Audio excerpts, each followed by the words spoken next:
Bonjour les amis, extrêmement heureux comme d'habitude de vous retrouver pour cette nouvelle pensée du jour. Aujourd'hui, j'aimerais aborder un sujet avec vous, messieurs, puisque c'est une semaine dédiée aux hommes, mais les femmes sont pas loin, elles écoutent également. Mais j'aimerais vous demander, est-ce que vous savez, est-ce que vous connaissez votre place au sein de votre foyer? J'ai eu l'occasion de discuter avec de nombreux hommes, d'écouter aussi des discussions. Quelle est donc la place de l'homme au sein de son foyer? Dites-moi ce que vous en pensez dans le chat.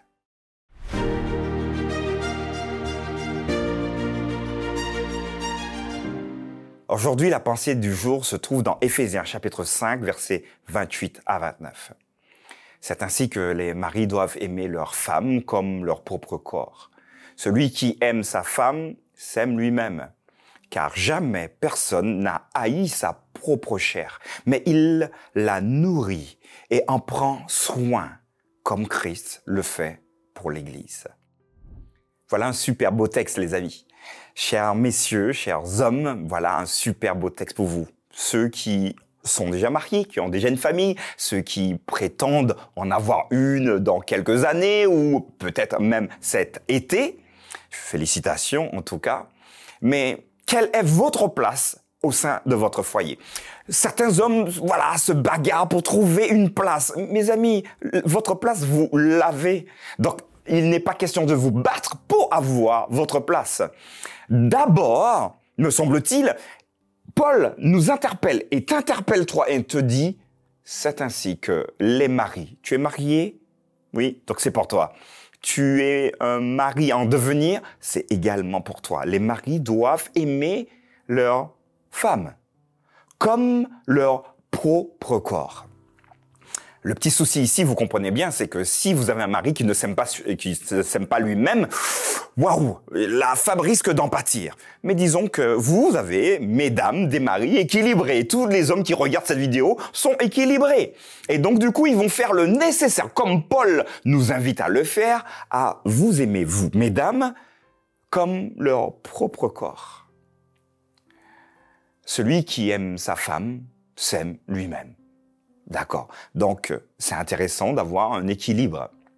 Car jamais, continue Paul, jamais, et j'ai envie de dire, au grand jamais, personne n'a haï sa propre chair. Alors, on va dire toujours des gens sains d'esprit et équilibrés. Mais quand vous avez de l'estime pour vous-même, vous avez également de l'estime pour celui ou celle qui est en face. Mais il la nourrit, donc il nourrit sa propre chair, il la nourrit et en prend soin. Et pas de n'importe quelle façon, pas comme X ou Y m'a dit, pas comme j'ai vu à la télé, mais il va en prendre soin comme le Christ le fait pour l'Église.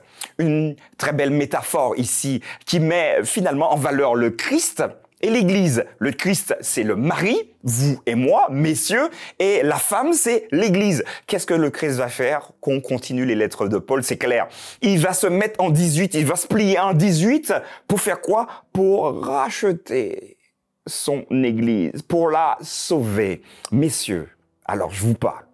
À toi qui m'écoutes, je te parle. Es-tu prêt à tout faire? À tout faire pour donner à celle qui est en face le nécessaire pour qu'elle puisse vivre pleinement dans la sérénité. Tu voulais chercher ta place? Voilà la place que Paul te propose d'avoir.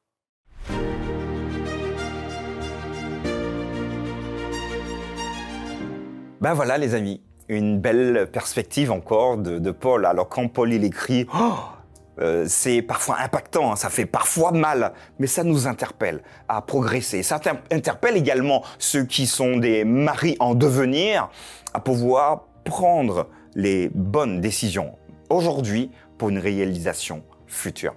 N'hésitez pas encore, je vous dis, à transmettre donc ces pensées du jour à vos amis, à vos groupes également.